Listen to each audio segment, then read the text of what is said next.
Hello, everyone. It's Jason and Ronnie of Event Skeptic. Jason of Awake Souls. Looking forward to talking to you guys again this week. This is it's been a blur, what Ronnie and I have been going through here. The information that we're covering. Ronnie, you're up in Toronto. I've never laid eyes on you before, but I've really gotten to know you pretty well in the last couple months. Yeah, totally. It's been a pleasure every step of the way. Yeah, it's pretty neat. I'd like to take this moment to point out something, and that is that you've brought two really big things to my attention, and for those I am so grateful. The first one being the map. That oblique Mercator just keeps checking out with everything that we're looking at, and I hadn't seen that before, and you sent it to me, and holy cow, that was wonderful. And then the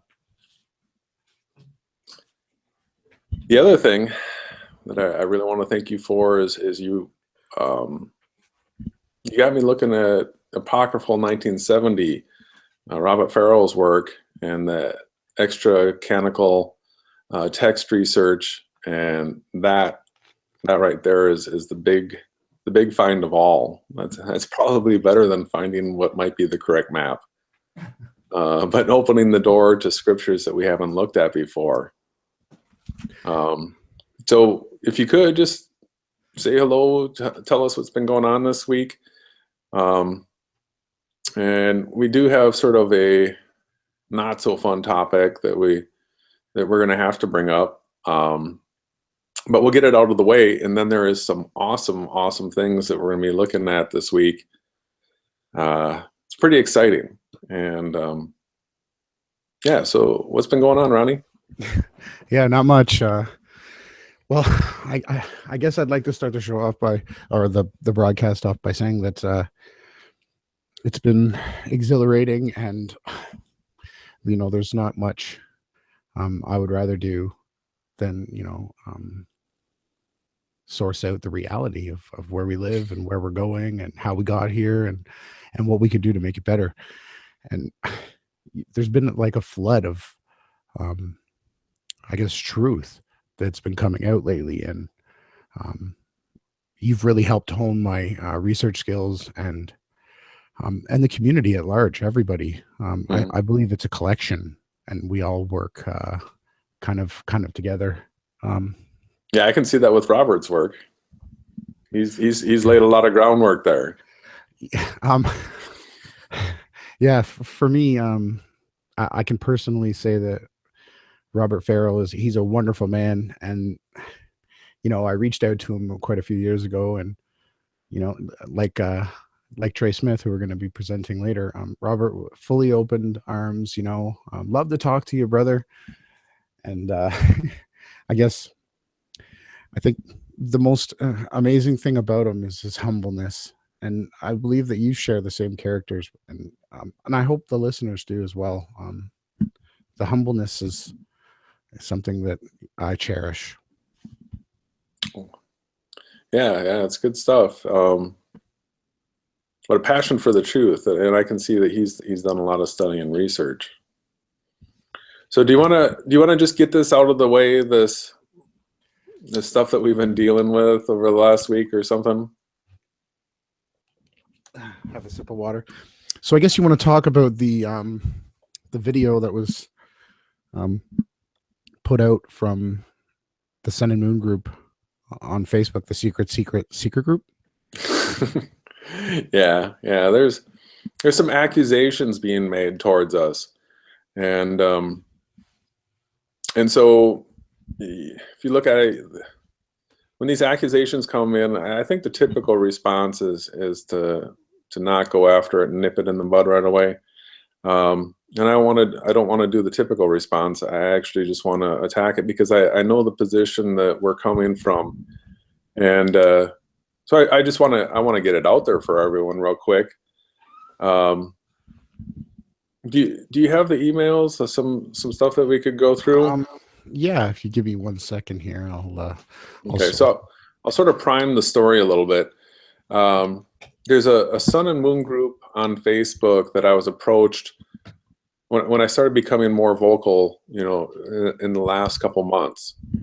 And so they asked if I would do a hangout with them, and I did a couple of times. The first one I did by myself, and the second one, you joined, Ronnie, and we're talking with these people. And what I love, the idea behind their group is taking actual readings, sun and moon readings, the headings as far as where it rose, where it set for the sun and moon, and that to me is really the ideal thing that everybody out there can be doing as a researcher right now.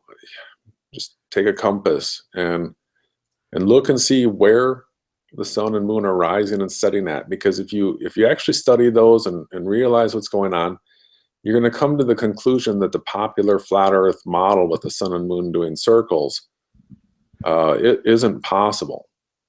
Okay, well, And are you seeing my screen? I am now. Sorry to interrupt you. Keep going. Sorry. Well, that's it. So this Karen is, I guess she's sort of like the head of this group. And then there's another guy that I got introduced to named Series, that is a computer guy and can program. And I guess he's working with this group to help them build some sort of computer program where they're taking the information, these readings, and they're trying to put it into a program where you can plot out the path. And that is ideal. But sort of as a sidebar, he is also collecting data from Google Maps, some sort of data stream where he can see a whole bunch of layers in the information, and was like this is the secret hidden information. And so I got introduced to this guy, and I don't know, he sort of rambles on. He is very new agey, and I didn't feel a good connection with him at all. Well, And then, sorry. yeah, the next time you joined the hangout, Mhm. and I was on camera. It was really nice because, to be honest with you, I met them a couple times through the Flat Earth Conspiracy channel with Lori Ferrari, and um, I went through quite a bit of ups and downs, and it was nice to finally meet people that I felt that were doing the road work. They mhm, were, they actually had compasses, and they had all their apps downloaded on their phones so that they could properly line up everything. So it was refreshing to mhm, me, to be completely honest. I thought this was great. The only thing I didn't really like about it was, they said about 10 times that this is a secret group. And like, secret. I was supposed to say, "Oh, praise you for letting me in. I've always wanted to be. I'm not into clubs. There's one. Yeah, There's one there's club no I'm in, enticement there for me either. and there's 143,998 other people in the club I'm in. Yeah. So, and just to get the long story short, I've been really busy researching, and um, I remember when I did get the join, we were all kind of speculating, like we do with everything. We investigate Hmm. everything. Um, so I was saying, this was a little bit shoddy, the way that they were going about doing their secret group. And Q and me and you, we were all working together trying to find the truth. Miss Hmm. Q, I don't know where he's been. Um, we said, are these people for real? Are they like running a scam? Like, they had me go and click on some page to click on something, and usually, that's what a hacker will do. They'll have you click on a link and boom. And right after that time, before any of this went down, my computer did get went through some hiccups, Hmm. but um Well, so yeah. Q said he would investigate it because that's what he does. He investigates everybody, probably even himself. His bird, he investigated his bird for. So okay, so then after that, I found out that it was pretty much a dummy site, and I kind of was suckered into maybe spending a little bit of time on something going nowhere. That's the way I had felt, and basically, I'll let you take it over there. Yeah, I just fill in a little bit more detail. The time that you were on the hangout, I remember, we're doing that through Google Hangouts, but we were connected through Skype as sort of a backdoor. And so he had some weird occultic stuff, and the website that he created had occultic images all over it. And I remember sending you hey, pay attention to this stuff from behind.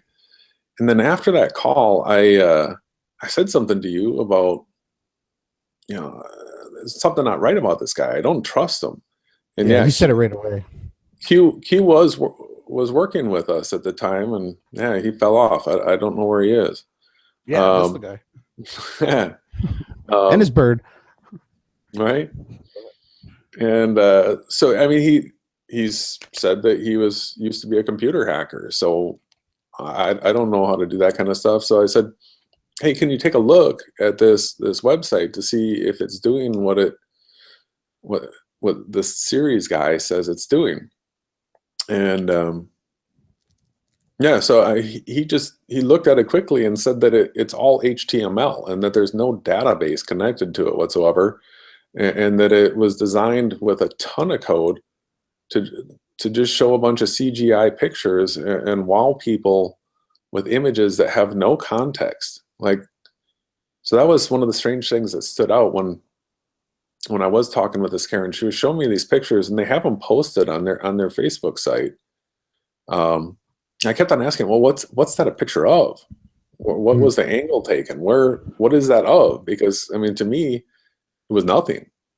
And she would show it to me from angle after angle after angle, and every time I asked what it was, there was no answer. It's just like, wow, isn't this amazing? This is the secret info that series is so none of that set good with me at all. And yeah, so then it did get to the point where I had heard this from Q that this was a dummy site, and I felt bad for this group. I felt that there might be a bunch of true honest flat earthers out there that are taking readings and maybe giving it to a group that's hiding and suppressing the information and not doing what they should with it as far as trying to figure out what's going on in this world. So then I did get a chance to talk to Karen, and in that conversation, she was recording it, and I knew she was recording it, and so I said, I want to talk to you about something private. I said, you can either record it or not record it. It's up to you. Because I was thinking from the standpoint that what she was recording, she had been sharing with the group, and maybe she wouldn't want this private part of it in it and sort of like self-edit it out right away. But I guess she probably kept recording, and in the conversation, I told her, I said, listen, I asked you to look at that site, and he said it was a dummy site, and she said, Sirius would never do anything like that, that she trusts him. And so then after that, we started getting all these emails. And I think if you look through and read what was written, it's evident to me that this group was like a sabotage group for anybody looking for the truth. So I guess we stumbled into their net, and yeah, well, basically, it could have been anybody, but yeah, anybody that was working towards the correct map. I think this group was planted there because there was some evilness. I mean, well, to me, I use this term sort of generally. I just lump people in it, but there's a satanic spirit there. That there's some evil. Um, well, do you have anything else to say about this group? well, no, just that if you want to call the police, she's threatened. Go right ahead. If you want to arrest me for investigating and looking for the truth, so be it. I'll gladly go. Yeah, and yeah. It's Heaven forbid that we look out for a group that maybe there's somebody within the group that was that wasn't doing what they said that they were doing. I mean, that was the whole idea behind bringing it up. That was the Christian approach of, if approach your brother, talk to him. Yeah. Approach your sister, talk to him. Don't let things hide in secret. Secret is, oh man. When I hear the word secret, it gives me the creeps. That's what we're against. And I make a lot of mistakes, but this kind of stuff, and to me, the key words that I saw were, that you jumped the gun, Jason. Look at Ronnie's only got 1 like on Facebook, so it's a slow played. So we knew that we weren't going to share the information. We just wanted you to come click on the link. It's what they're admitting. Yeah. And shaming me with Satan book isn't going to work. I'll be going into the simulation games that have been running inside a simulation inside of Facebook, and these people are just right twisted. So Karen and the rest of the Sunderman group, I'm not going to ever bring you guys up again. I wish them all the best, and be forewarned, brothers and sisters, and anyone out looking for the truth. There's some nasty people out here, and there is a warning. So I mean, this is Satan's system, and he set everything up his way, the way he wants it. And so he does have traps set for people that are getting close to the truth that he is going to spring. So it's a big warning to everybody. The closer you get, be ready for the traps. I'm glad to be, the first one in, if so be it, other people see, oh, look at this. These people are crazy, right? I'll take the lumps. Yeah.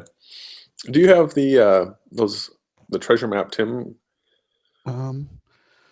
Yeah, actually, I do. Would you like to go through those too? Yeah, just the one where we're like was it level 4 or level 10 deep undercover operatives or whatever? Oh, which one is that? That was one of these ones, I think. So if anybody knows who this treasure map Tim is, both Ronnie and I are getting these emails, and it's got an interesting list of people that it's sent to.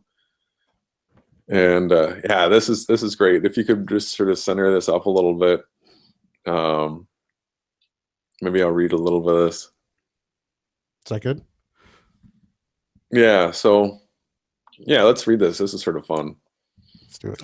Event Skeptic and Awake Souls started with sound critiques of the AE map, PSYOP, but then suddenly veered off into all sorts of substantiated insanity.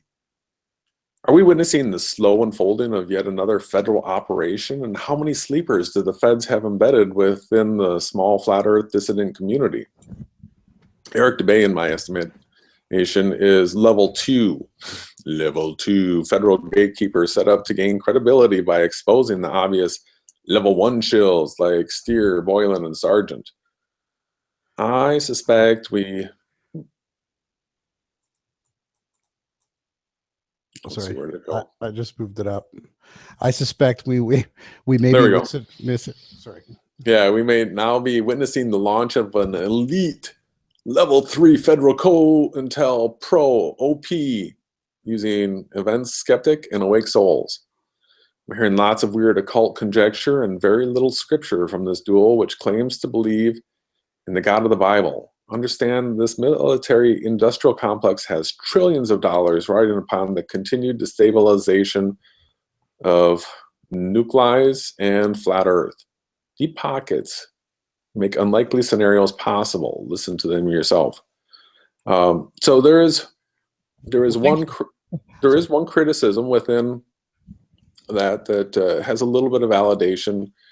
What we've been talking about so far, we have been relating to physical explanations mostly, and haven't been covering the scriptural application of seeing this world as a simulation as much. It's been covered, but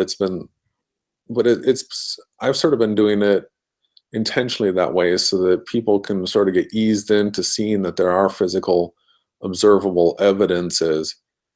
And now apparently, since people are realizing that, they're wanting to hear the scriptural side of it, I'm all fired up for it. How about you, Ronnie? Amen. Oh yeah, we're gonna be bringing it. So, listen, if anyone out there um, has been reading scriptures, the 66 books, I got a quick reference point for you, right here. Um, we are going to be reading from the book of Thomas, and it's going to be wonderful. It's going to be something that I don't think the earth has witnessed yet. Brother Robert Farrell has done an amazing job lighting a torch inside my spirit and yours, and it's going to be great when we get down to that. So, Terrible Tim or Tim Treasure Map Tim, stay tuned, and we're going to put your test of which scriptures do people call their own and how they measure their love for the Creator. It's coming out. We're going to be doing it. Yeah, so I just want to throw this out there because we are living in a world that is so full of deception, like everything. Deception, deception, deception. I know how hard it is to find somebody that you can listen to that you think might actually be telling you the truth without some sort of hidden agenda. And so in this email from this treasure map Tim, is suggesting that you and I are maybe deep COINTEL operative agents, and I want to dispel that thought from people's minds as much as I possibly can. So I'm just going to volunteer some information about myself quickly. My name is Jason William Laufenberg. I was born in Ripon, Wisconsin. This world's calendar says I'm 44 years old. I was raised a Jehovah's Witness. I was a Jehovah's Witness about until the time I was 25 and walked and got away. Although I do cherish the Jehovah's Witness upbringing, because I did learn the scriptures really well during that time. I was married. I had 2 kids. Got divorced when I moved from Wisconsin to Texas. Because when I left the Jehovah's Witnesses, I became like hedonistic and I was living for this world. And so, of course, that'll get you in trouble, and you get divorced. And I'm estranged from my 2 children. I'm here in Austin, Texas now. I studied non-duality for a long time. I got to the point where I would be able to tell somebody, yeah, I've reached non-dualistic thinking or awareness. And after that, flat Earth came along. So when I came across the flat Earth, I realized that there was now a way to make people take a look at reality, because one of the things that I learned from the non-dualistic studies is that this is a simulation. So flat Earth is an incredible path or a doorway to questioning the foundation of this world. And yeah, that's me. You can double check me. Everything that I've been saying, it's true. What was your name again for all the listeners? Jason William Laufenberg. Yeah, nice to meet. Well, I'm Ronnie James Harris. It's nice, nice to meet you. Full name. My grandfather was William. Oh, really? Yep. It's also second for Bill, right? Yeah. Depends how you line up the bits and the dashes. I'm just gonna throw the cameras back on because I do feel that I'd like to make connections with the viewers and people that are coming to join into our world. Yeah. So I want people to feel like they can trust us. I just want to throw out there, I definitely trust you, Ronnie. And my trust comes really, really hard earned. Really hard earned. So I look for works in people, and I see them in you. The effort that we put into trying to get information together here to share with people, and it's crazy. It's like if people only knew the amount of hours. Yeah, like what percent of your free time is dedicated to study and trying to share what you've learned? 110%. You know what? I've even tried to stop time. And I'm trying to go forward in time just to add some more, because Uh, it's It just too doesn't seem like much. there's enough. Yeah. Yeah, we could do 20 years worth of discussions here. Yeah, we're gonna get to that. That there's a key, and if you use the key and you open the door and look inside, holy cow! Um, us that claim to follow and love Yahushai, who most refer to as Jesus, um, for us that love the scriptures, where it's the word of God, the Creator. The Um, logos. yeah, there is a treasure trove of information sitting there, and there's a language.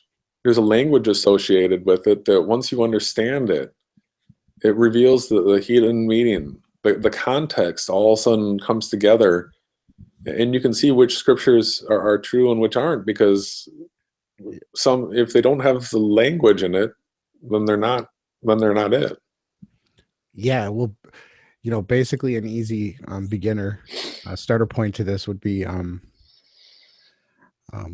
everything has three meanings, um, just like reality, usually three dimensions or whatever it is that you're going with.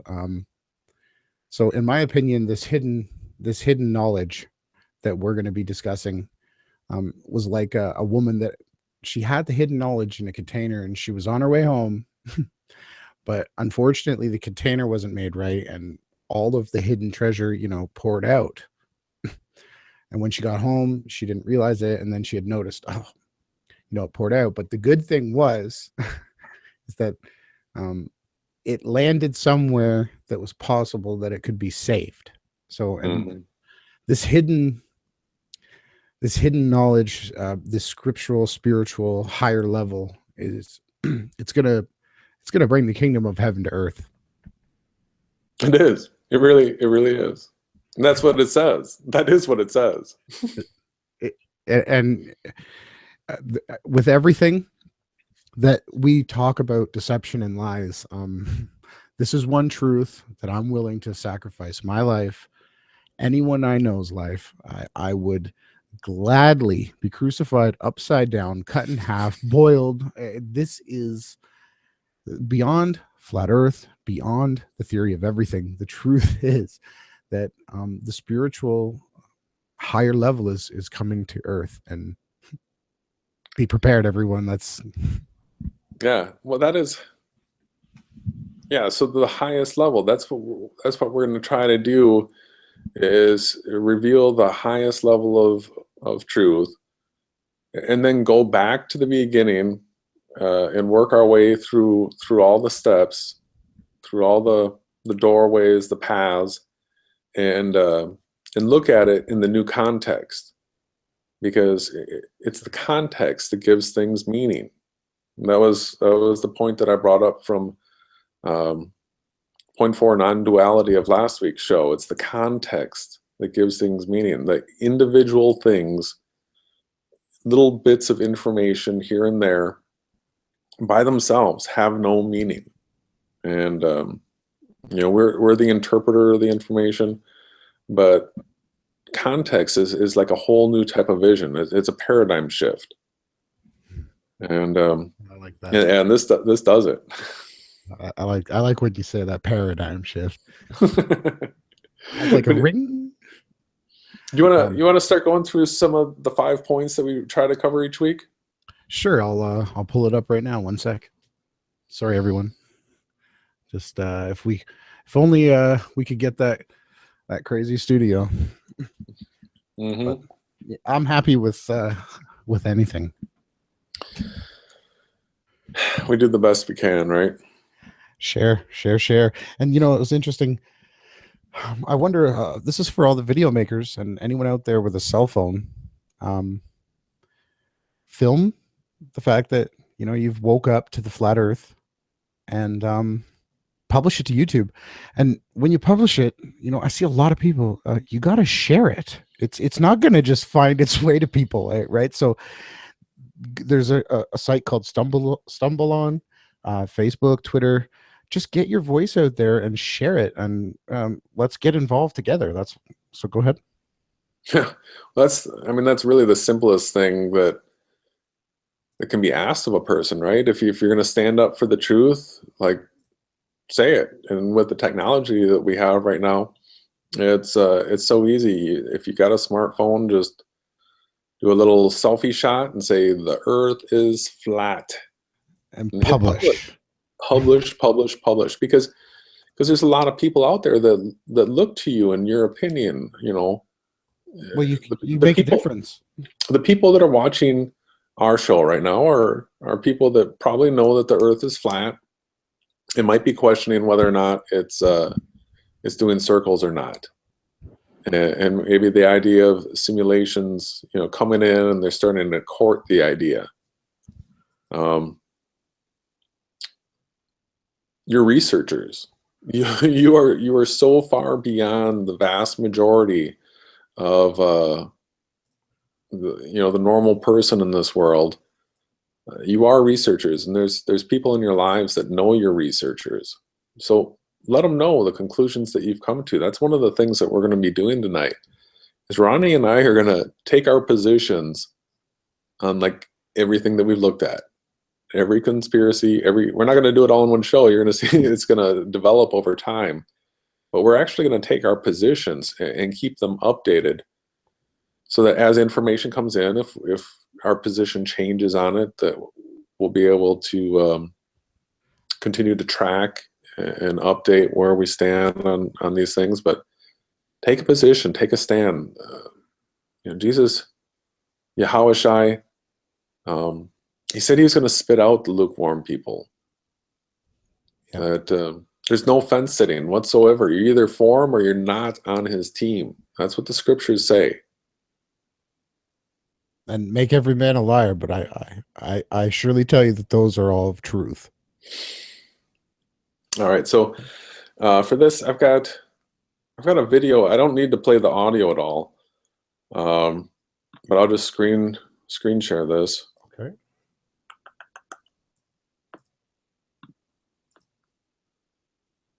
As soon as you screen it up, I'll publish it for you live on the simulation realization broadcast. Hope everyone's enjoying the walk tonight.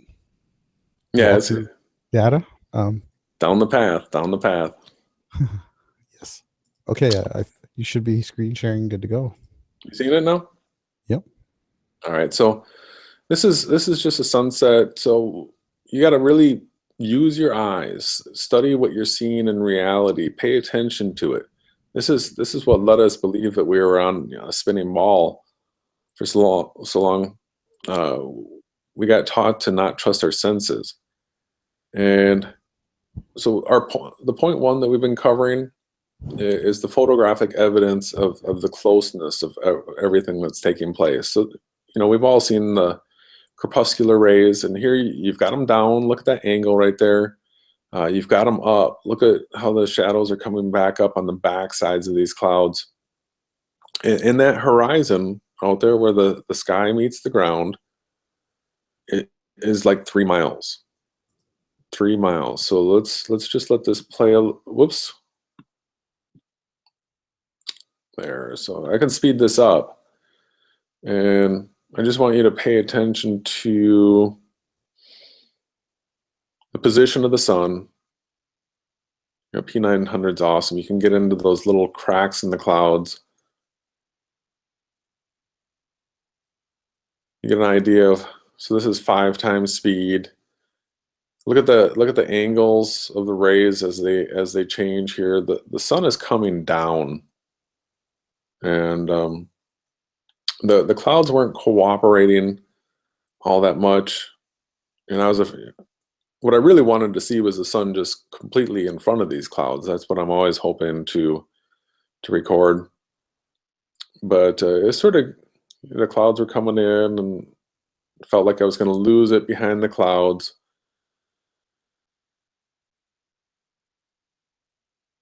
And then you'll see, I'll jump ahead a little bit further.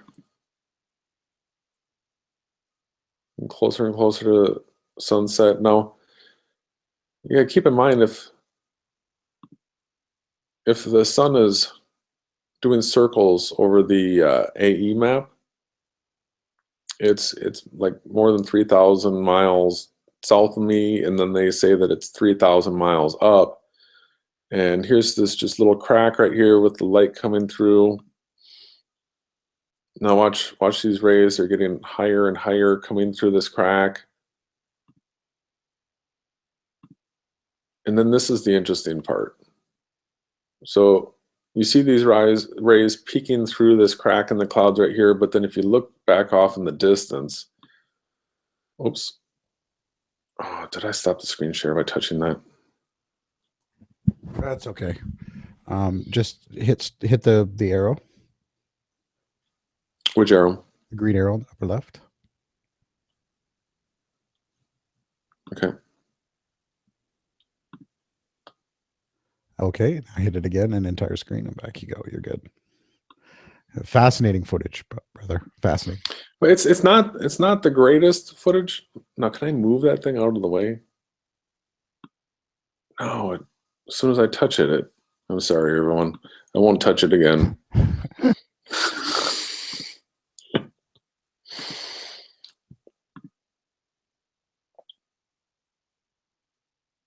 It's gonna be stuck there on the bottom of the board.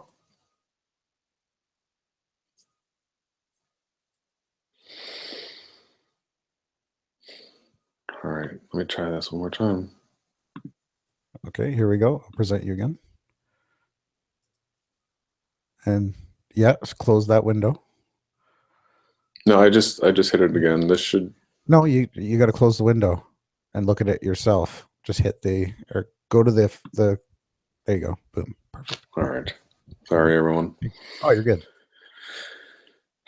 So what we're seeing at the bottom of the screen here is the height of the clouds above the ground is, what is it, 1,000 feet or something like that? So you're seeing that window of the bottom of the clouds just above the horizon there. And as this plays out a little bit, we'll zoom in. I'll get the focus here better.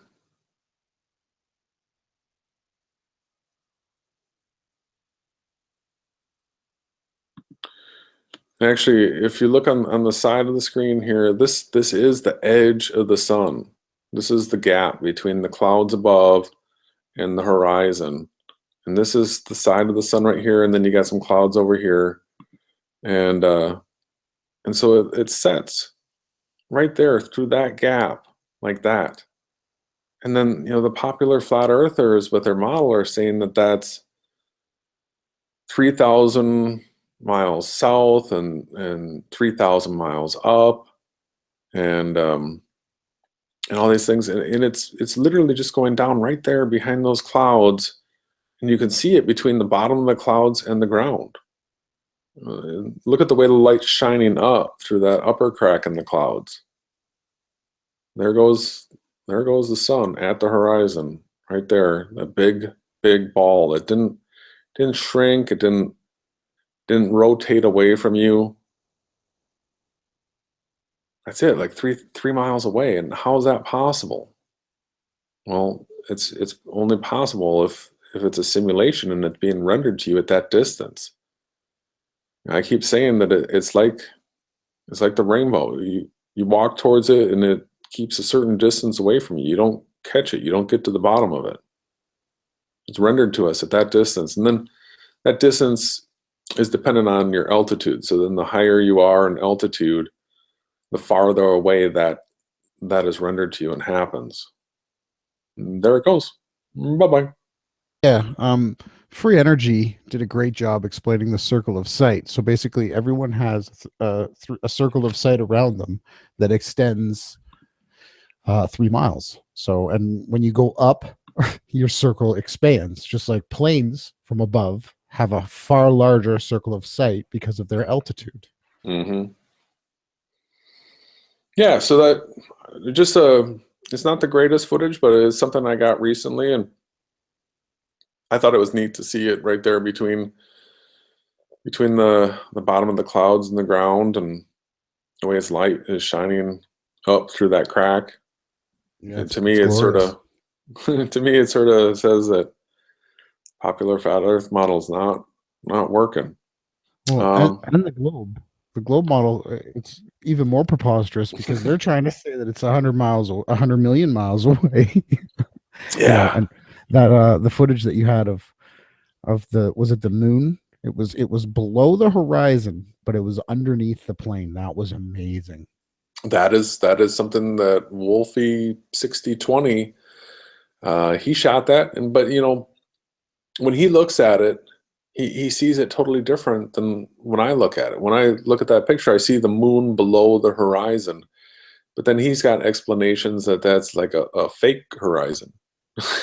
So everything that doesn't fit with Parent horizon. people's with what we see in reality gets called fake. Well, it's like the error redundancy correction doesn't occur in humanity. Hmm. If you see an error, you have like, you can't go through that path anymore. You have to find another one. Hmm. It's an error. So, point two, uh, talking about the angles. I would like to do sort of a study with you and anyone that listens to our broadcast. And this study will have to do with the angles of the moon rise and set. And so I'm at timeanddate.com. Are you still seeing this? Yeah, you're good to go. You're perfectly clear, brother. All right. So, here's Austin, Texas, and we're at February 1st. And it says here moonrise 89 degrees, moon set 274 degrees. So this, 90 is east, 270 is west. So this is just a little bit north of east and just a little bit north of west. Now, if we go back a day to the end of January and you look down here, you can see on the 31st, it was 94 and 269. So this is the closest that it's getting. It's passing that 90 east, 270 west point. And we're at the first. So this is really going to work out real easy for us to keep track of. If you look at these angles, you can see we're at the rising east and west. Now that doesn't work in the popular flat Earth model. But then as we go down here, you can see that these angles are going up. So it's rising considerably more north of east. Here at the 7th, this is about where it rises the farthest north and sets the farthest north. And then you go another 7 days to the 14th, and look here, we're back right in that between the 13th and 14th. That's when it's back to the rising east, setting due west. And then these angles are going to go the other direction. And so now it's rising south of east and setting south of west. And then, around the 21st here is when it peaks out at 112 degrees south and 248 degrees is south of west. So this is me in Austin, and I looked it up for you too, Ronnie. And we've got you're up in Toronto. So the higher you are, these angles change the farther you are from the equator. The farther you are north, the farther you are south from the equator, the more severe the angles get in the cycle. And then the closer you are to the equator, the less severe they get. So at the February 1st here, this is when it's rising east and setting west for you, brother. And then the 7th, just like me, it's going to max out rising the farthest north and setting the farthest north. At the 14th, these are all when we'll be doing our broadcast, so this works out nice. Then That's great. the 14th, it's going to be due east and west again, and then this is the big one. So 21st, it's rising 116 degrees south. It's setting 243 degrees south of west. So these are steeper angles than I have here in Austin. And so I've mentioned it before, the bi-monthly equinox of the moon. So it goes in the cycle back and forth. And it's these angles where it's rising from the south of east, setting to the south of the west. This cannot work in the popular flat earth model. I'll show that in just a second, but I want to keep track of a city in the southern hemisphere as well. And for that, I was thinking of using Perth. This is where that Wolfie 6020 is at. And so this is 31 degrees south latitude. And on the 1st, here's their day that is rising east, setting west, 7. So This is when it goes to its rising to the north, setting to the north, at its peak point. Then at the 14th, it comes back to its east and west. And at the 24th, guess what? Look at these numbers: 112, 248. and we're saying that's in Perth, looking south. That's in Perth. Yeah, it's coming up south. Hello. Does anyone understand what this man's talking about? Because I do. All right, so I've got SketchUp ready, and It's on the money. Sorry, everybody. I think that's going to be a reference point. Here's the Gleason, and here's the equator. I've got a ring going around the equator here. Here would be your North Pole. And here you are in Toronto. Here I am in Austin. And here is Perth. So as each week, we're going to just ask everybody to look outside. Take your camera. Use a compass. Look at where it rises. Look at where it sets, the moon. This is easy. Keep your eyes up on the sky. The scriptures tell us to do that. Pay attention. Show yourself approved. Study. Show yourself approved. Yeah, look up. Yeah, we can't just trust timeanddate.com, right? So if we can't trust it, what do we need? We need truth seekers out there doing this, and that's what I thought that Sun and Moon group were doing. That got all crazy. So these angles, remember, south, even just coming in straight east and sitting straight west, that doesn't work on here. But then twice a month, we're going to see the angles coming from the south. That is from down here, it's coming up this way and then back down like this. If somebody in the popular flat earth group, community wants to continue to promote the idea that refraction or reflection or atmospheric lensing or anything like that can make something that's going in circles come in from opposite angles everywhere. So keep in mind, not just Perth here, but Sydney here, it's coming in from the south, it's going back out to the south of west. Every single place along this, around the southern hemisphere, the northern hemisphere, this is all happening. Look at your location. Look at timeanddate.com. Follow along with us. We'll be doing this each week, paying attention to where the moon is rising and setting, and that really should turn on the light for some people that are on the fence. I mean, it's a light in the sky. It's there for keeping track of time and the seasons, and it also proves to you that you're in a simulation.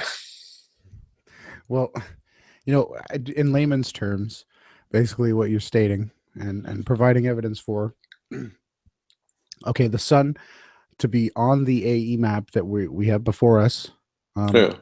to do the angles and the observations from the ground, it would be doing a figure 8.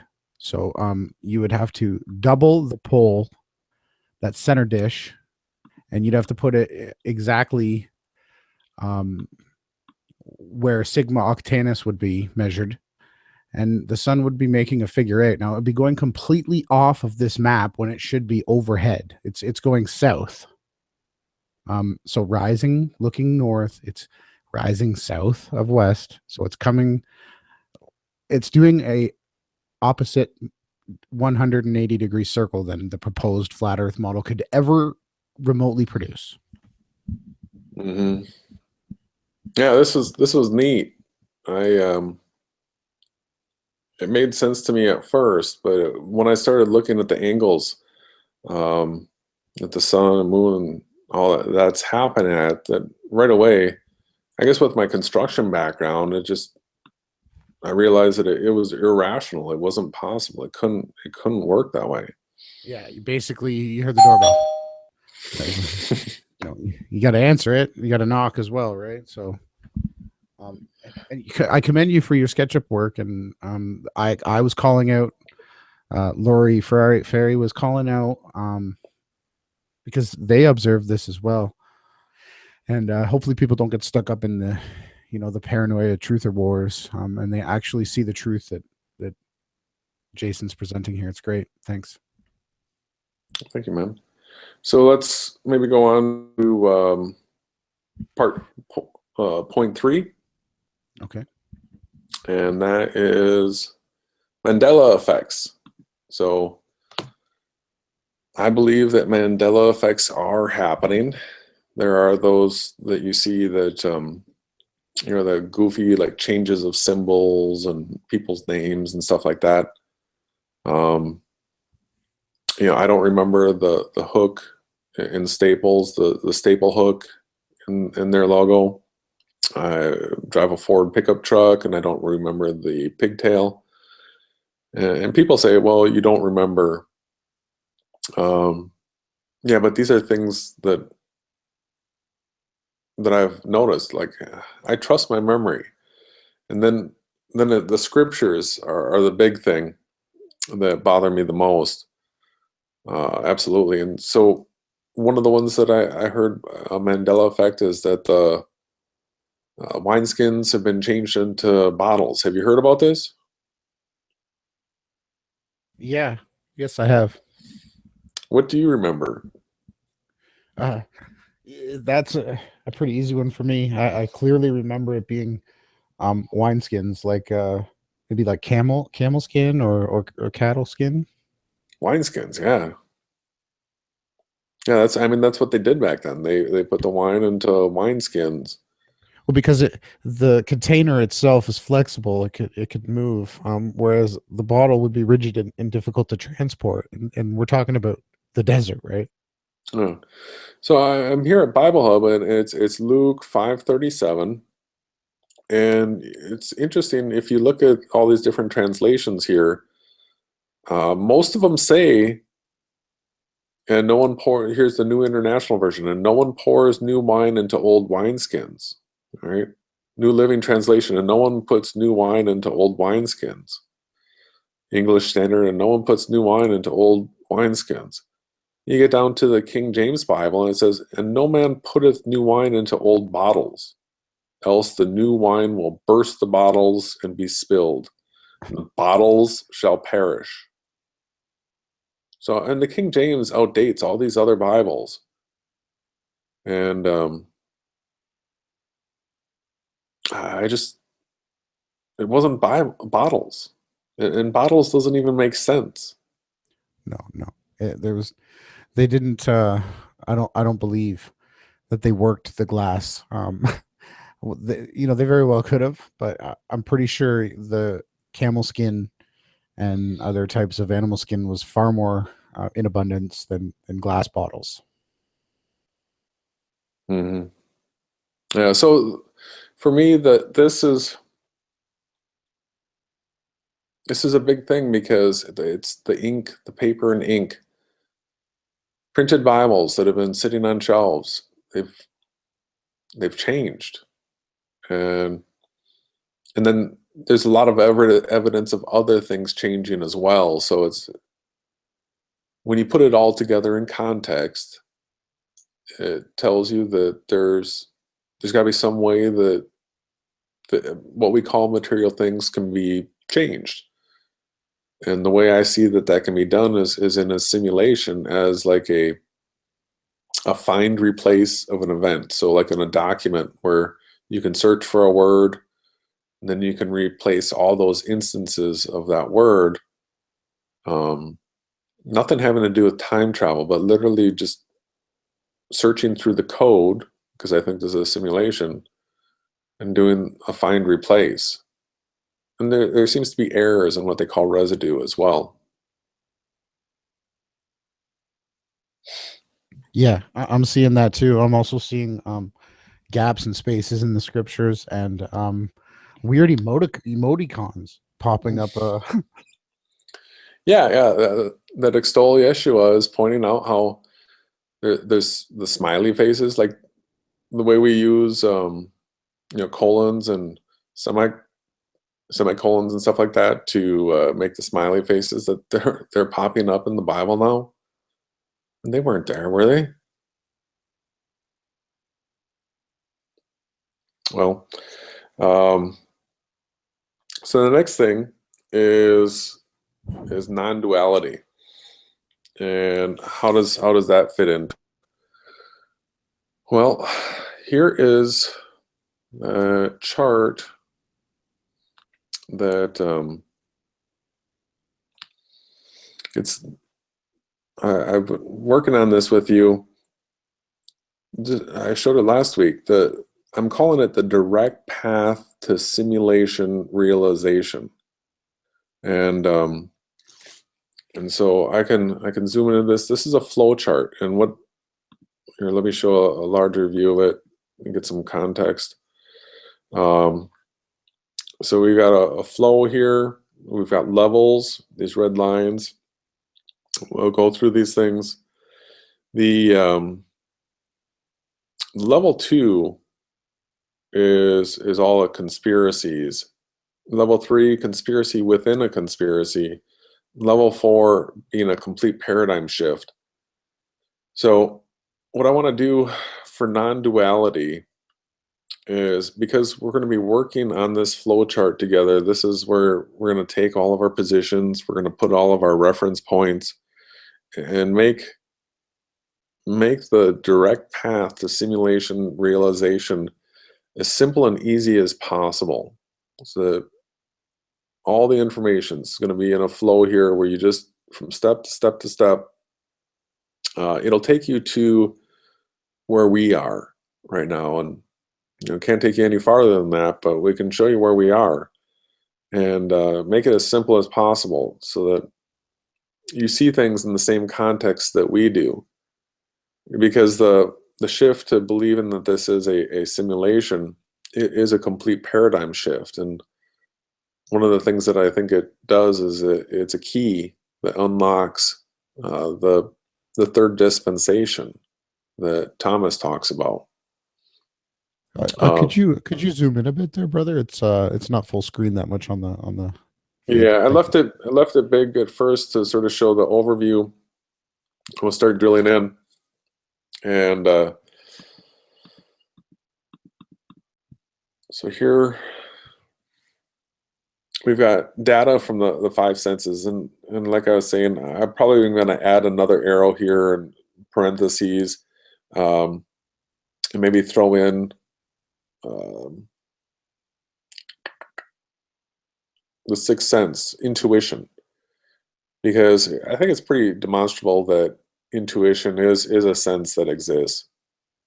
And so the data flows in through your five senses. Everything that you know is coming through those five or six senses, your eyes, your ears, and your consciousness is filtering the data stream and writes the narrative of your life.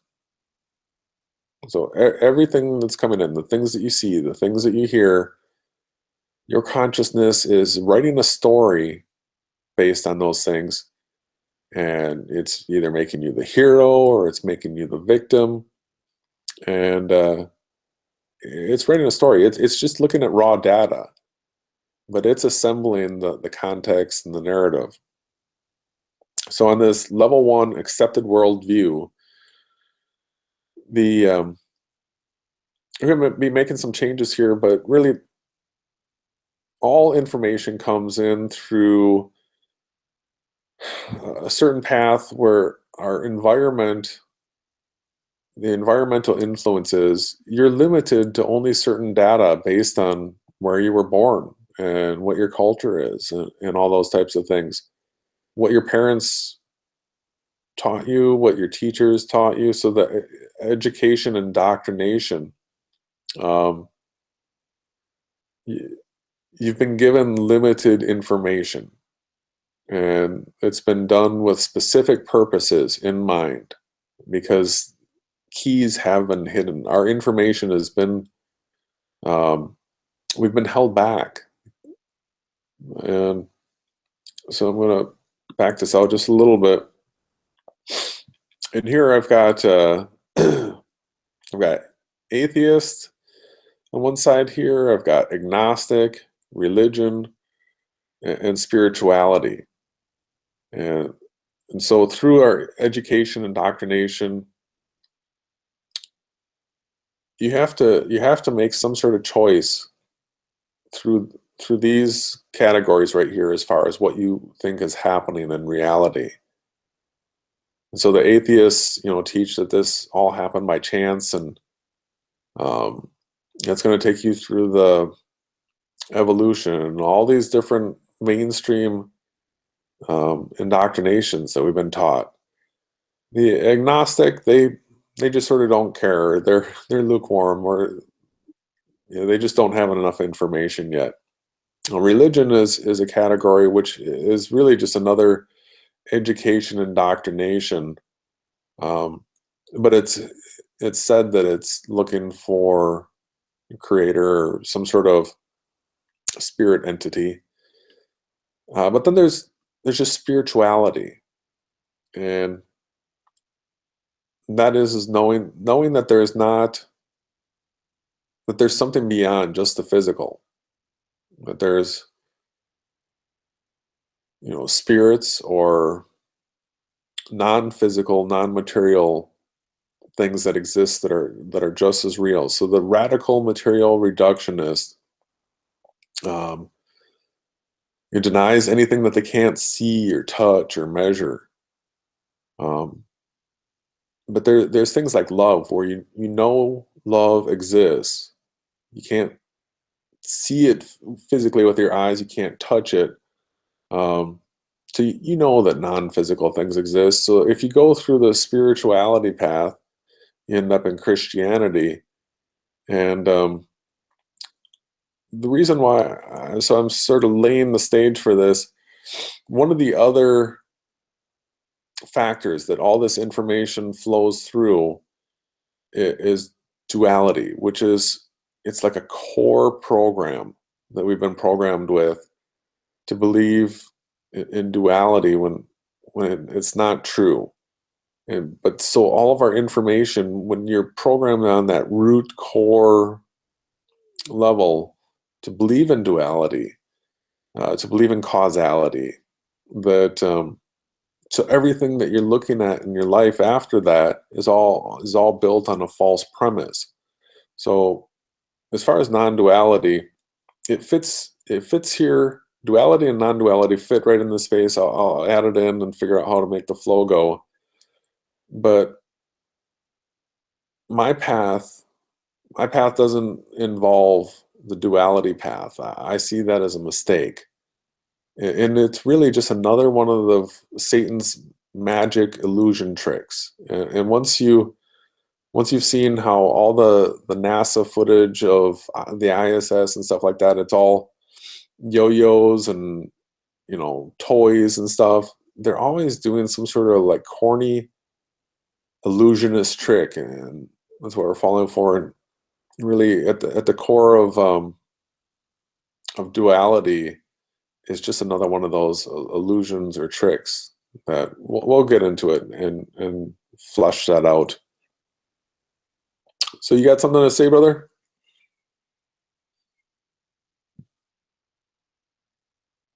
Hello? Yeah, sorry. I was in the chat. I'm trying to multitask. I'd like to interact with the viewers. Oh, that's great. Yeah, great questions we're going to bring up later.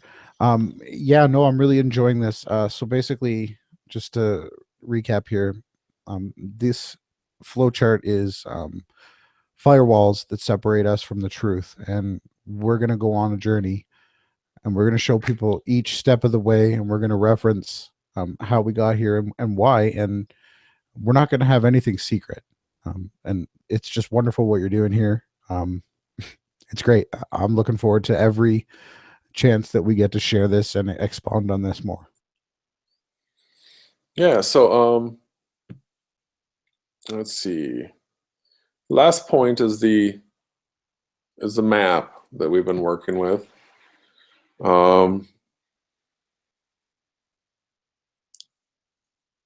What we were in our talks that we've had trying to flush out the four corners as far as the jet streams are concerned, and that seems to have a lot of promise. We're going to look into that. I don't know, maybe you want to just go into the presentation of trays and go to work on that. So seeing beyond the theory of everything. Yeah. I'm really looking forward to this, brother. Yeah, so that this sort of got set up by last week's talks that we had. Hit present, please. See from the beginning.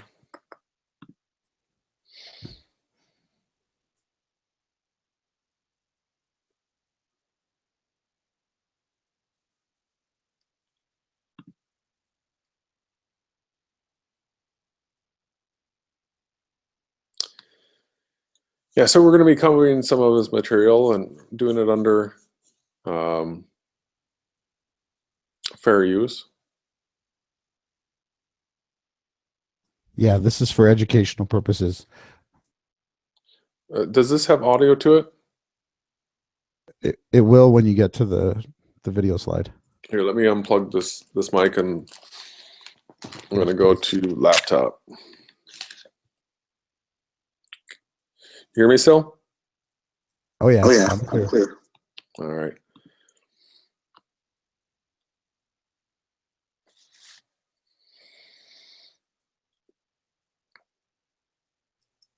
And so if you click back one, okay, and then double click the upper right, please, and no, the upper left. Or just click the video, make it full screen here. Good.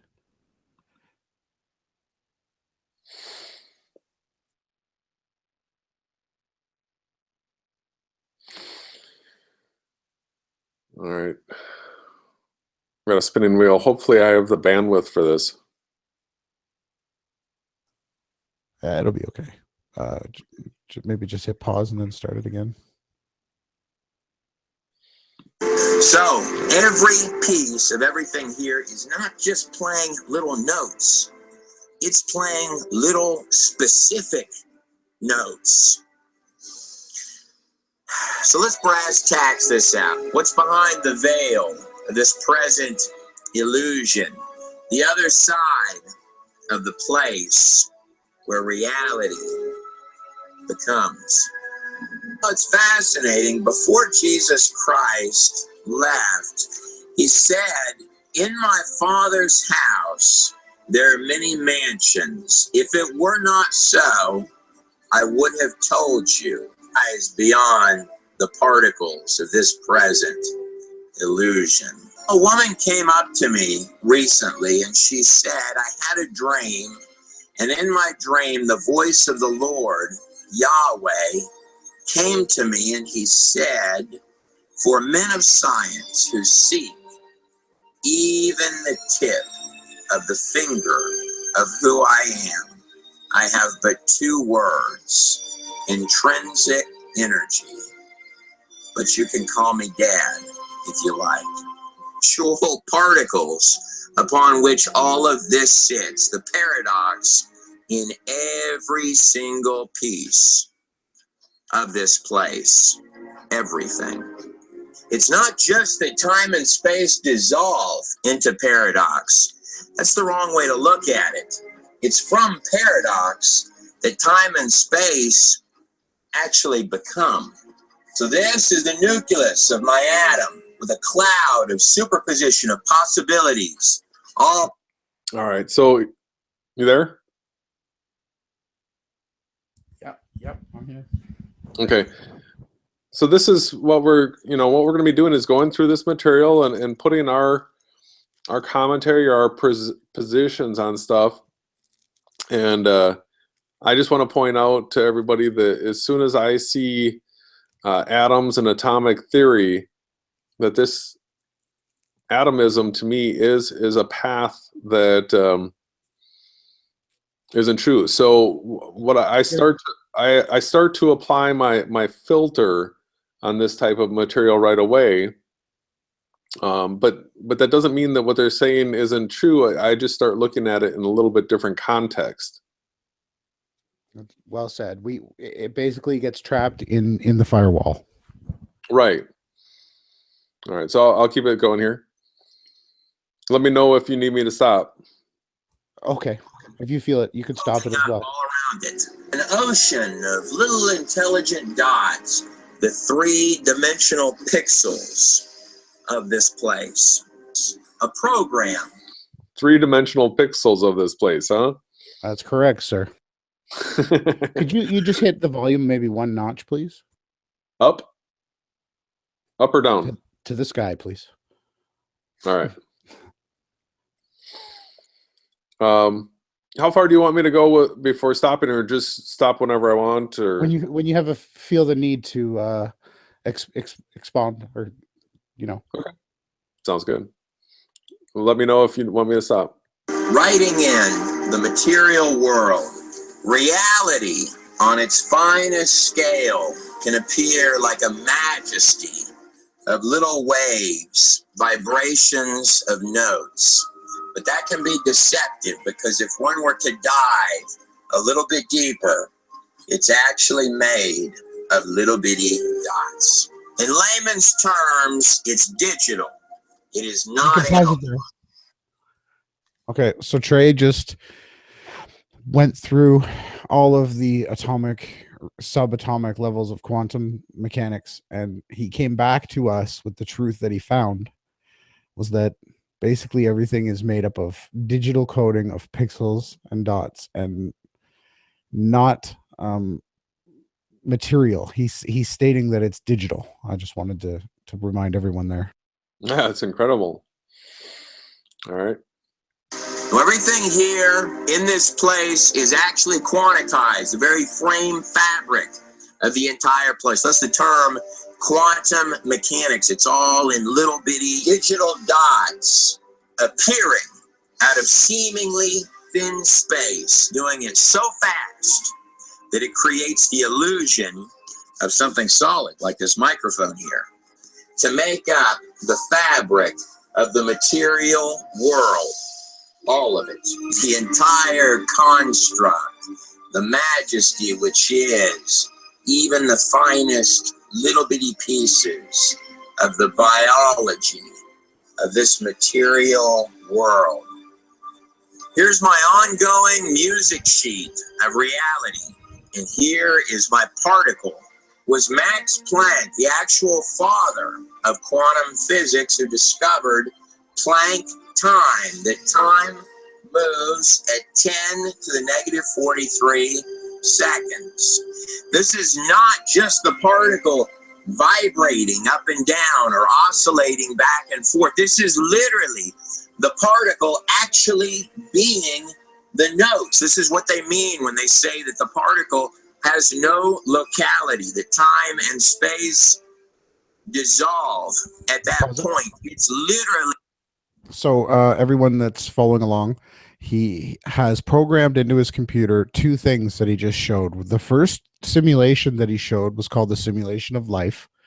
It's a basic program where pixels cancel out and be born. And once you put the digital code into your computer, that pixels will just continue on the simulation. And if you have a good enough one, you could simulate us. And what he's now got on the screen is a never-ending loop of music, and he's stating that the pixels are the notes. So the digital part is the spiritual part. I just wanted to say, if you wanted to mention anything. He is doing an incredible job of explaining Amen. how we see what we call physical matter materialize. That's he has said that so incredibly well. He's obliterating the materialistic world. Yeah, yeah. But the problem is I mean, he still uses the concept of atoms, which I'm not with. I don't think that there's these. I think that's a whole hoax, and we'll go into that. Mm-hmm. But well, this, you got but also this right here is right on. Yeah, reference to yourselves too. This is 5 years ago, maybe more. Right. And so, he's way advanced for, and we all make mistakes. And I'm not even, maybe it was a planned mistake to pop out to explain how we've progressed. Right. So, okay. Possible. Let's do some more. Appearing where it needs to be next. Matter is 10 to the negative 33 centimeters, give or take. Beginning as children, one of the first things that we learn is that time, from our perception, operates in a linear fashion. It only goes one way.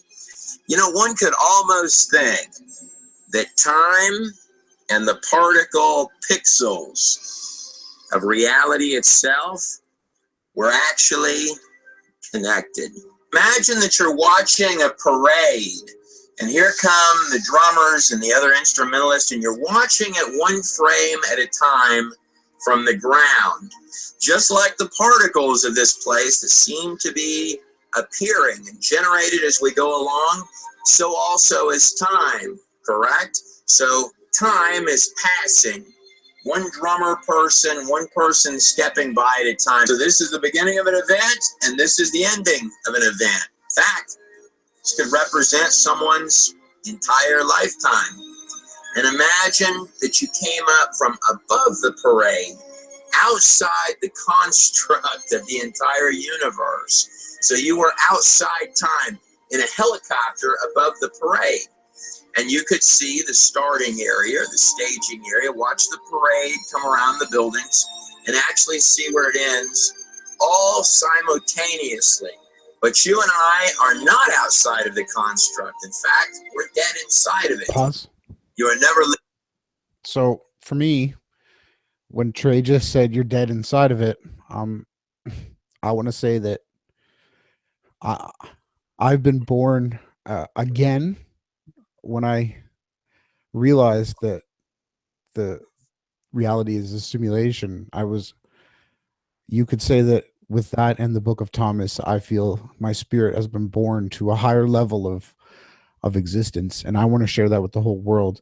And I really hope that Trey and Brother Robert Farrell really steps in, and we need help. We need the people that have Yahweh has taught this too. We're just a couple carpenters. You have any thoughts? Yeah, well, that's the reason why I want to have that flow chart that has all of our positions, because there's going to be bottlenecks where we what somebody else that's listening to this material that they don't believe it, and so at those points where we separate, we can address those points and look at the information. We're going to put our reference points there as far as the material that we've covered, the reason why we feel that we're going to continue on this path, and but it's open for being analyzed. If people can present information that would change change my thoughts on different topics. I want to see it. All I want is the most accurate information for my consciousness to, I'm stitching together the narrative, but I need to have as many of the facts as possible. So our positions will change on some of these things that we're covering, because like you said, we're not perfect. We make mistakes, and sometimes we're working off of faulty information as well. Well, really, the expression of life, to be born again, is a constant movement and repose. It's a constant push and then retrospect, push and then retrospect. And these are the fruits of our labor. And I'm going to be screaming this from the rooftops. I'm there with you, brother. Yahushua, Jesus Christ, walked on water. Peter walked beside him. He fed thousands of people with a few fish. And I hope we can do the same. We want to try to offer up spiritual food. And when I say that, I mean, if you really love the scriptures, you ingest them, they become part of your spirit. And I'm looking for that. I'm looking for a paradigm shift. And Trey, was definitely a catalyst and a flame or a spark. Trey was one of my first YouTube. Like, he blew the theory of evolution right out of water. And yet, he's, like I said, we have to all discuss things that we've learned since this video was made. And I'll stop mumbling on. Sorry. Oh, that's fine. Should I hit play? Yes, please. Living in the past, nor are you ever living in the future. You are always standing on the most crucial moment, the moment that determines everything. No matter when it is always right now. Our body's made of the same particles that the whole matrix of the place is made of, with 5 little senses, which we seem mysteriously plugged in to consciously control, allowing us to poke around and examine the place on a finer scale, one little frame at a time. You are always standing on the razor's edge of where reality becomes. In fact, you're helping define it. Now, if the whole place is yeah, so I see that as all that information coming in through the senses, as like I'm watching a movie, and then my consciousness is watching that movie and then making decisions based on what it's seeing, and it's writing a story, a narrative, as far as the way I see things.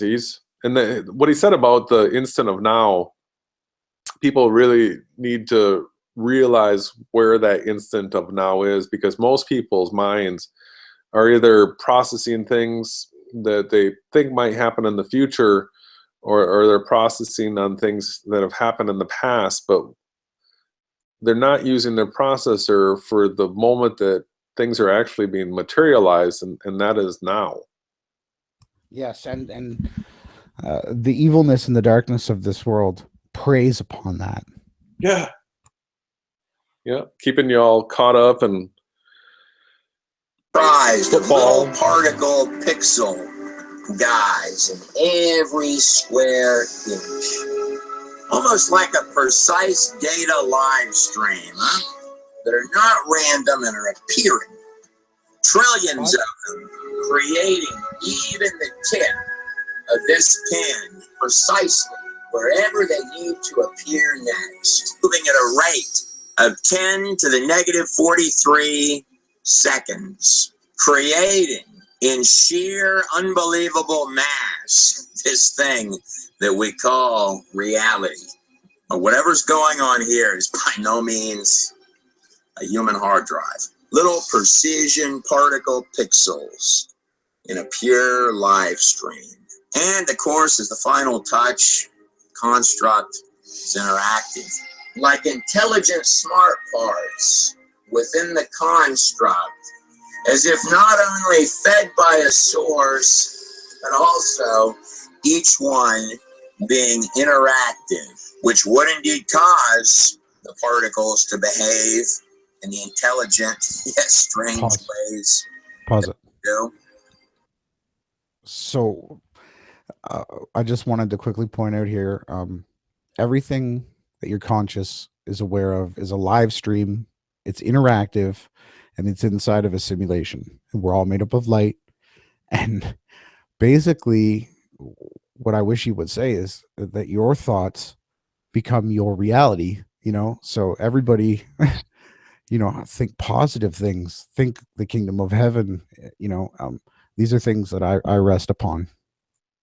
That is a spiritual axiom that while I did all that research on non-duality, you hear it all over the place in the New Age material.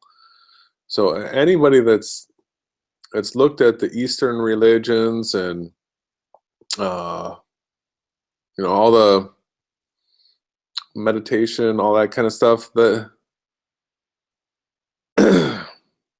I'm sorry, I lost my train of thought. It's basically empty. It's the container that poured out on their way home. The non-duality meditation, higher ascension thinking, because without the creator, without Yahushai, there's nothing. And if you really want to know the truth, is the fact that everything does make sense with the simulation and our DNA and our fingerprints and everything else. It's simple. And even Einstein quoted him, when the answer is simple, God is answering. Yeah. Well, we'll get to Einstein in the flow chart, and I've got a few bones to pick with Einstein, but that quote right there, I do appreciate that one. Me too, very much. All right, let's go on. I had my processor shut down for a second, so I just did a quick reboot. Yeah, no problem. You're the master of that, brother. All right, let's keep going. Come to think of it, that would create time, space, and matter simultaneously. So here's one of the proposed charts or ascent transition lines for evolution, and you can see the drawing here is indicating that the fish is growing arms, which are going to form a different head and become a tail, and now it's getting fingers down here. The problems with this are intrinsic, beginning with, of course, the digital programming code of DNA is just like software coding for a program. If a program picks up any junk code, error code, or mutation code into any of the lines of its complete coding, it will by no means make a better program. Even a single human finger is beyond imagination in precision programming scope, but the problems are larger than even the genetics. That our dad is larger and more unimaginable in scope than the construct of every single three-dimensional particle pixel in the quantum live feed of little dots making up the precision framework of this present illusion, the fabric of the entire place. It's a lot of lightning bolts. In the construct of this place, the matrix of the material world, this thing that we call reality, the entirety of little particles which make up the universe. Everything here is a causality. A cause. Oh, I got a problem with that. Share it, please. Well, causality, cause and effect. Causality is belief in causality is one of the foundations of dualism. That there's a this and a that, a this thing causing a that thing. All of the spontaneous talk that Trey was talking about here, I'm really on board with, but the this causing of that, when you look at it real closely, you start to realize that everything's being exactly what it is all the time. There's a program for everything running. So a rose, you know, when it's planted as a seed, the whole as it comes up and sprouts and flowers, it's running the rose program. It's just being what it is, and it's this duality, that the belief that there's a this causing a that, that makes us typically think that, well, the sun, the water, and all that, but really, when you look at things real closely, it's all just evolving based on its code. It's being what it is, and all this this caused that. The whole world, the world of billiards, where this ball bumped into that ball, and everything's a sequence like that. I will go into explanation that it's happening not so sequentially, and he's covered this as well, but more on a quantum level, where there's all these superpositions, and it's spontaneously happening, and that really has to do with the will of the creator, the way things evolve like that. Yeah, amen. Truth to that. That's All right, let's keep going. And in effect, this becomes particularly important in science when you can see the effect of something, but you cannot see the larger scale of what caused it. You know, it's also true that a created thing can never understand the scope of what created it. Now, to really dig into this, got to start with the understanding that it's not just the universe. It's like this enormous Swiss watch. The living organisms in this place are literally made of digital codes. Everything from God to heaven to hell to time to space. When you hear the science guys talking about the theory of everything, we're not talking about the same thing. amen. Dimensions and Yeah, so he's got it right there. We're not talking about the same thing as the mainstream science at all. No, it sounds similar. We'll say words like simulation, but it's or quantum, but what we're talking about is a little different. Well, you heard his problem with the cause and effect, right? That the created can't see from the scope of the creator. Well, just before that, he referenced you can't have duality unless you understand both sides, and the other side is everything. It's the creator. So it kind of throws that whole theory out of the gone. Yeah.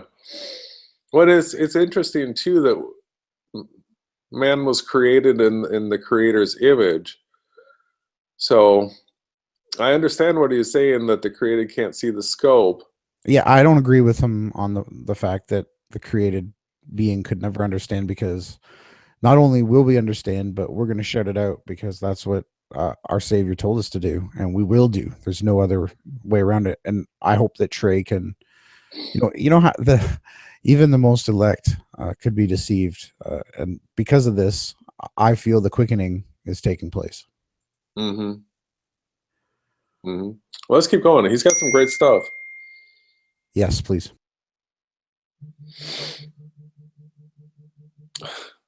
My wife just won't stop texting me. all that which lies between, from the cells to the stars to the quantum particles, making up the whole. Oh yes, we're going a lot deeper. This means the point of origin, the beginning, the inception, where what was not becomes what is. Even systems decline. Our construct, our physical bodies, are made not only just of the particles, which we'll touch on and get into in just a second, But those particles, those little precision units of information, which is what Einstein would have called them, those little digits are making up the cells, which are as complex as seeds. Going to carry it to the nucleus of the cell, which is going to open up and let the RNA carry this DNA RNA delivery system into the heart of the cell.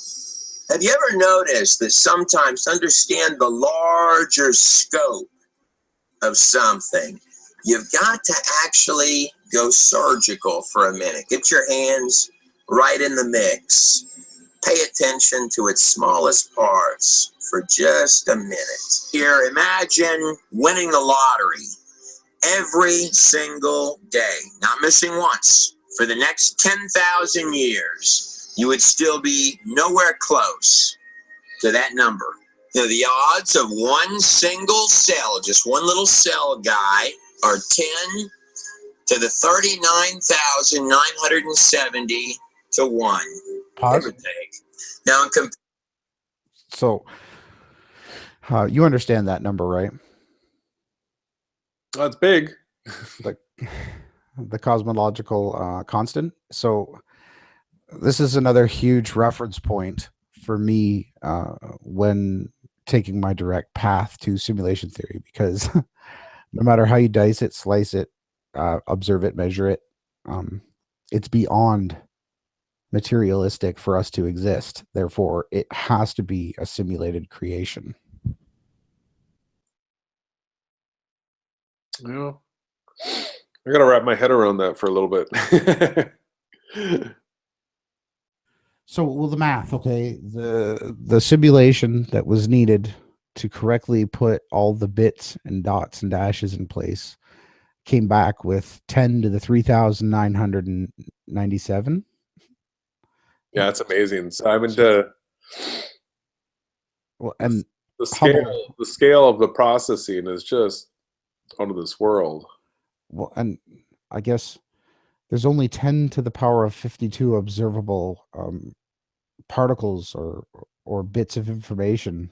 So that number goes inside of the odds to be here so ridiculously that's why you have Leonard Susskind, a quantum theorist, proposing that we live in a hologram, because you know what he's measured, and he's the one who really came out with this constant, and you know he's the bad boy of the quantum science, and you know, he thinks we live on a flat plane that's being projected from a black hole. So, but interesting topics, right? Yeah, it's great stuff. Comparison to that last number, this one looks really small, right? And in mathematics, we know that anything that is 10 to the 50th power to 1 is a mathematical impossibility. There are 10 to the 82nd power atoms believed to be in the entire universe. So how many times does this... What's that? That would be an irrational error. You need like a horn there. Yeah, well, I mean, he was talking about the 3D materializing of pixels, and I think he was right on with that. But then, you know, this is that education indoctrination that we mentioned. Well, it's an error, though. That's all. It's an irrational error. Yeah, it's just a glaring another expose of something that is impossible. So therefore, you must come to the conclusion that it's a specifically designed creation that's, you know, happening exactly the way it's supposed to. Mm-hmm.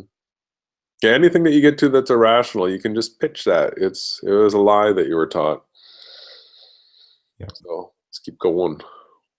This number fit into that number above? The answer is this: trillions of trillions of trillions of trillions, and this number could keep on going for a long, long ways. Times the number of atoms in the universe to 1, against there being one single cell in this place. I went with the low ball numbers on that, by the way. Now, the inside of a cell is a living, breathing, high-performance, no-nonsense, no-joke factory. So here's my DNA strand inside the heart of the cell, and these little machine guys come through here in a process called transcription. These things are the size of cities. In fact, the inner world of this cell is larger in its inner world than New York City, with all of its little parts doing very specific. What was that? Yeah, I just want to make a point here that, you know, we render what we see, and, you know, he is showing CGI inside of a CGI inside of a CGI. So I don't know if the cell that is making up my finger is you know, it's just a bit of light. Yeah, so we were looking at those animations of the way it's unwinding like that, and you know, I was thinking on a similar line, man. Yeah, it's not observable. Not So I'd like Trey, if he's watching this, to do a video showing the proof of that, because I'd love to see it. But I still have nothing but love for him. Some of the things that he was just saying was absolutely perfect. The fact that it is coded. Yeah, the animation's pretty and gives you something to look at, but it may be misleading to people, and better to realize that things are just materializing, and that those CGI animations, we haven't seen those. We don't know that that's what's happening. Yeah, you could just maybe click to maybe just pick a spot wherever a little further along.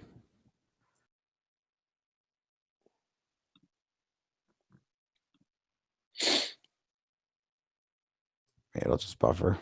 And here you come into existence, but immediately you die, because all of the other stuff that you're dependent on, it's not in place. Now, all of the digital mastery has got to come together as one complete, creating everything from the bones being written in to the muscles to the ear, is where the rabbit hole goes really deep. The part where you need the master file. You need body plans, which will coordinate all of that software to become that pulls all of it together into one majesty, a body plan, putting together everything from the fingertips to the tongue to the toes and every part in between. And mind you, you need a body plan, not just for the human beings, but a separate set of living instructions for every living, breathing species, type, and kind of organism on this planet.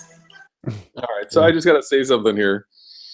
One of the criticisms that I've come across as far as telling people that this is a simulation is, and being a Christian, is that you know, that it's not biblical, and that it somehow detracts from the creator in some way by thinking that this is a simulation. But everything that he said right there, when you think about just how incredible all of that is, the body plan, you know, for humans, and look at all the variations between each one of us, and how these bodies work, and then include the rest of creation, and the creator, be it this a simulation or not, it is beyond comprehension how amazing this reality is. Yeah, it's beyond the theory of everything. Mm-hmm. All right, some more good stuff. And this digital code has got to be a lot more complex than any of our stuff. It has to be three-dimensional and configured properly, because it's making three-dimensional biological organisms from scratch. Machines that we make, like computers and things of that type, It can do redundant error correction to make sure that this comes out right. And unlike clunky machines made by man, it can self-heal, like cranes and such, that with time the part will wear out. In the construct of the human condition, the muscles are actually designed to strengthen with use. A literal mastery of biological hardware. But it's not complete until, boom, you got your consciousness. Never forget the cherry on top, right on top of all of it. Sort of like being plugged into Wi-Fi, huh? The real you, and neurons and little connections coming down the spinal cord. Almost like there's something larger going on here than mortgage payments and car notes. Look, here's the paradox. Let me lay it out for you.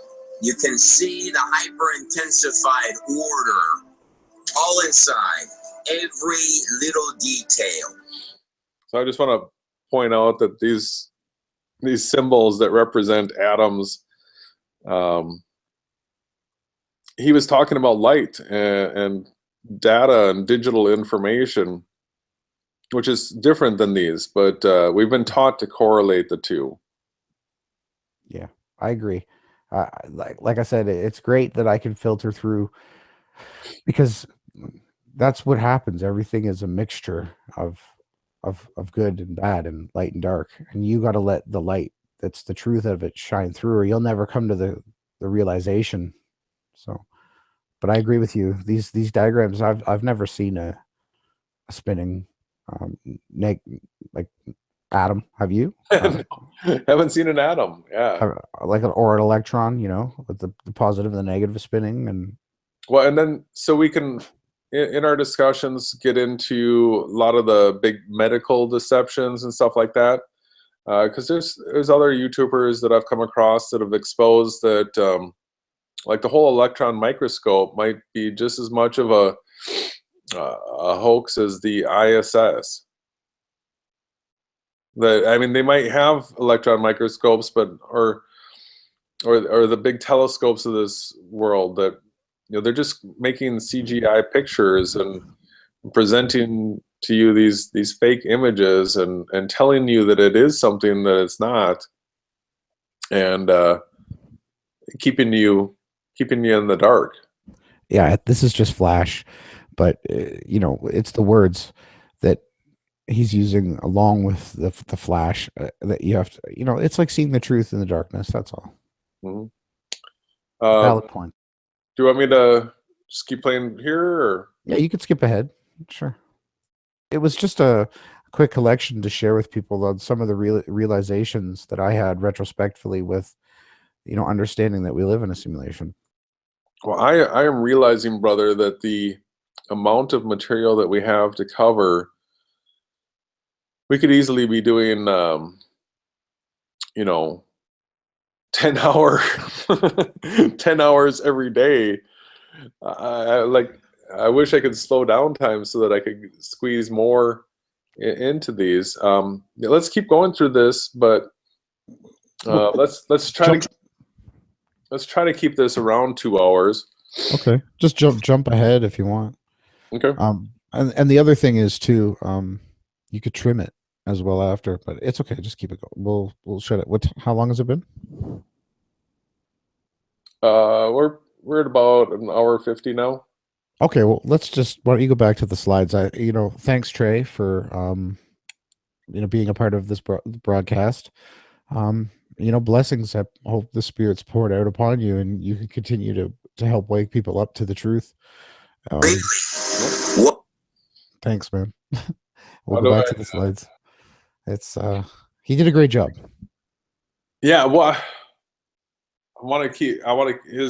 so he uses the language of this being a simulation, but does he say it's a simulation? Well, in other words, yeah. So the link will be in the description box below, and I'll also tag it in the cards above right here now. Go and check it out and use. This is a great opportunity for our listeners that have been following along closely to try out their firewalls. I would even love in the comments below put a timestamp of all the times that something just doesn't sit right with you, and we'll discuss it, and we'll get the truth. So, All right. So where are you seeing the flow chart?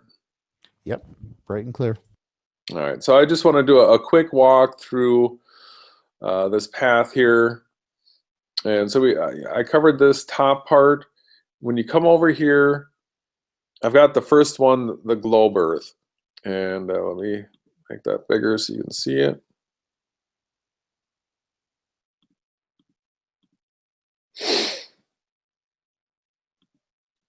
So in level 1, we've got globe earth. This is what we were taught, that the earth is a spinning ball. And then to this level 2, which is the level of conspiracy, where, not what you were taught, but a conspiracy is going on.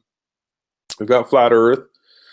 Earth is flat and motionless. And so we've taken positions on this, and we're both 100% that the earth is flat. And then the next level here, level 3, is a conspiracy within a conspiracy. And when you go through this level, you realize that the popular flat earth model is impossible. And so just as a quick little statement here, it says equinox, sunrise, and sunset proves the sun and moon are not doing circles. And once again, our positions were both at 100% on that. And then level 4, a complete paradigm shift.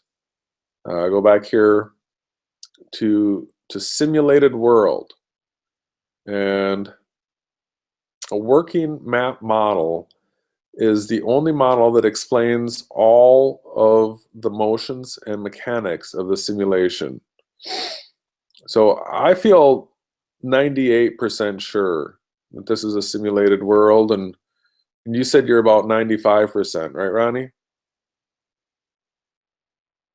Well, I guess for me, it's the 5% that I was, I just really want to make sure that I'm not taking for granted anything that Yahweh did.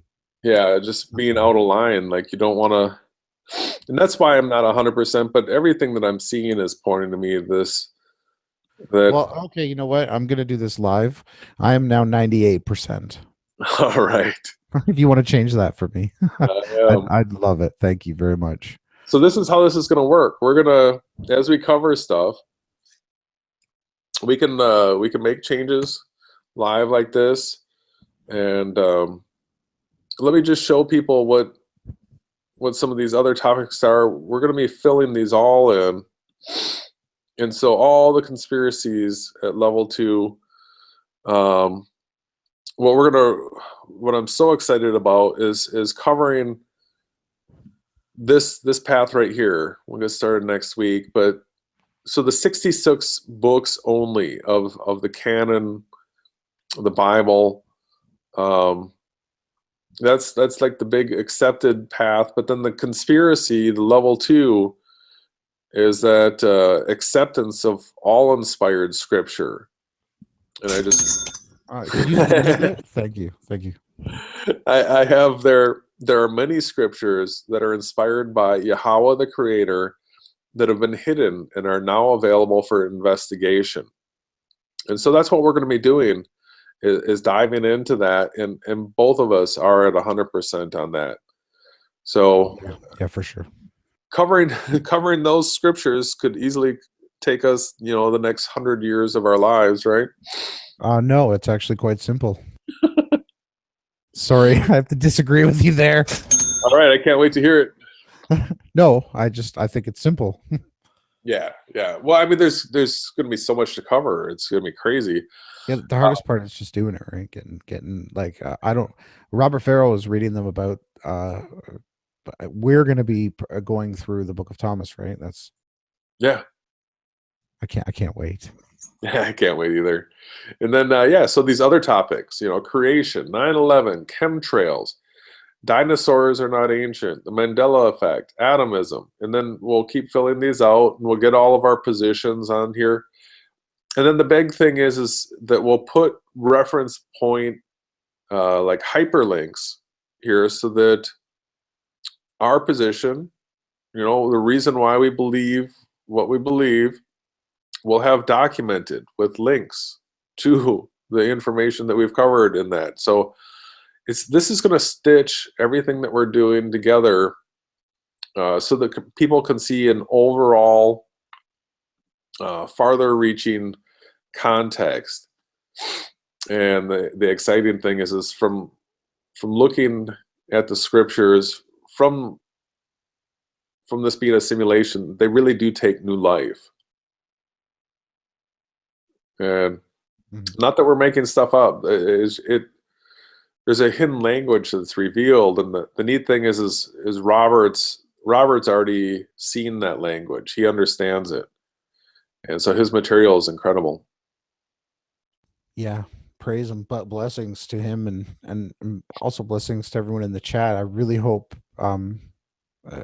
if you could zoom in one more time a little bit closer. I really hope everyone's understanding what we're doing here, and we need your help as well. We want everybody involved. It'll take time, and I know people are like on a lot of people are on cell phones where they don't have the big screen, but that's the nice thing about using this flow chart is that we can drill into it and follow these paths, and it's just going to get better and better. If you could go down there on the globe Earth side. So basically, we've just want to point out again that we've understood now that we live on a fixed, immovable reality, and we know that it's flat. There's no curvature. It's the fluid dynamics just is impossible. It's another irrational error. So we both know it's flat. And then if you go down again, one more, and then we get through another firewall. This is the third stage, right? The third. Yeah, it is. So now we've understood that the sun and the moon and all of the heavenly hosts aren't creating what would be clockwise rotations around a center star. There's two poles, or there's two rotations in the sky. So we both know that the third level is the deception inside of the deception. Mm-hmm. And it's just, if you go down one, and maybe we still have, but just to keep it simple for everyone to understand, that the data is another really strong reason why we're at a simulated theory here. So this is great what you've done. Thanks, man. Maybe we'll consider doing more shows, because there's so much that I'm excited to share. Yeah, me too. It's just a great job, and to have the flow charts and the firewalls in place, it's great. And when this is up and running, people can interact with this, hopefully, and we're going to have live links, so you can go and check the videos or the data that we've collected and make your own decisions. But this is how it works. This is the mechanics of what we've been trying to do, and I'm just so blessed to share this with the ether of everything, and let the light shine through. I can't wait, man.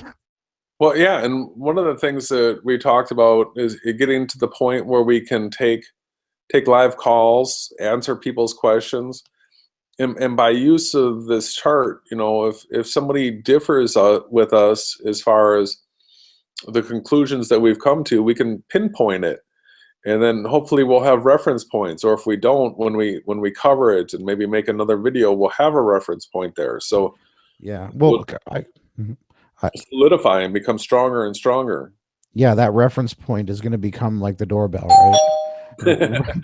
We're going to be asking you to follow them and check for yourself. And we're doing this because all of the time and years of this research, if we had a chart that showed us, because you could imagine each level here, you get stuck, you get tripped up, because on this conspiracy level 2, you can go level two. sideways. You can go sideways here forever, because everything's a conspiracy, really. And basically, the simpleness of it is, it's a false dichotomy. They set up two sides, and then they have you, search through it without ever making it to level 3.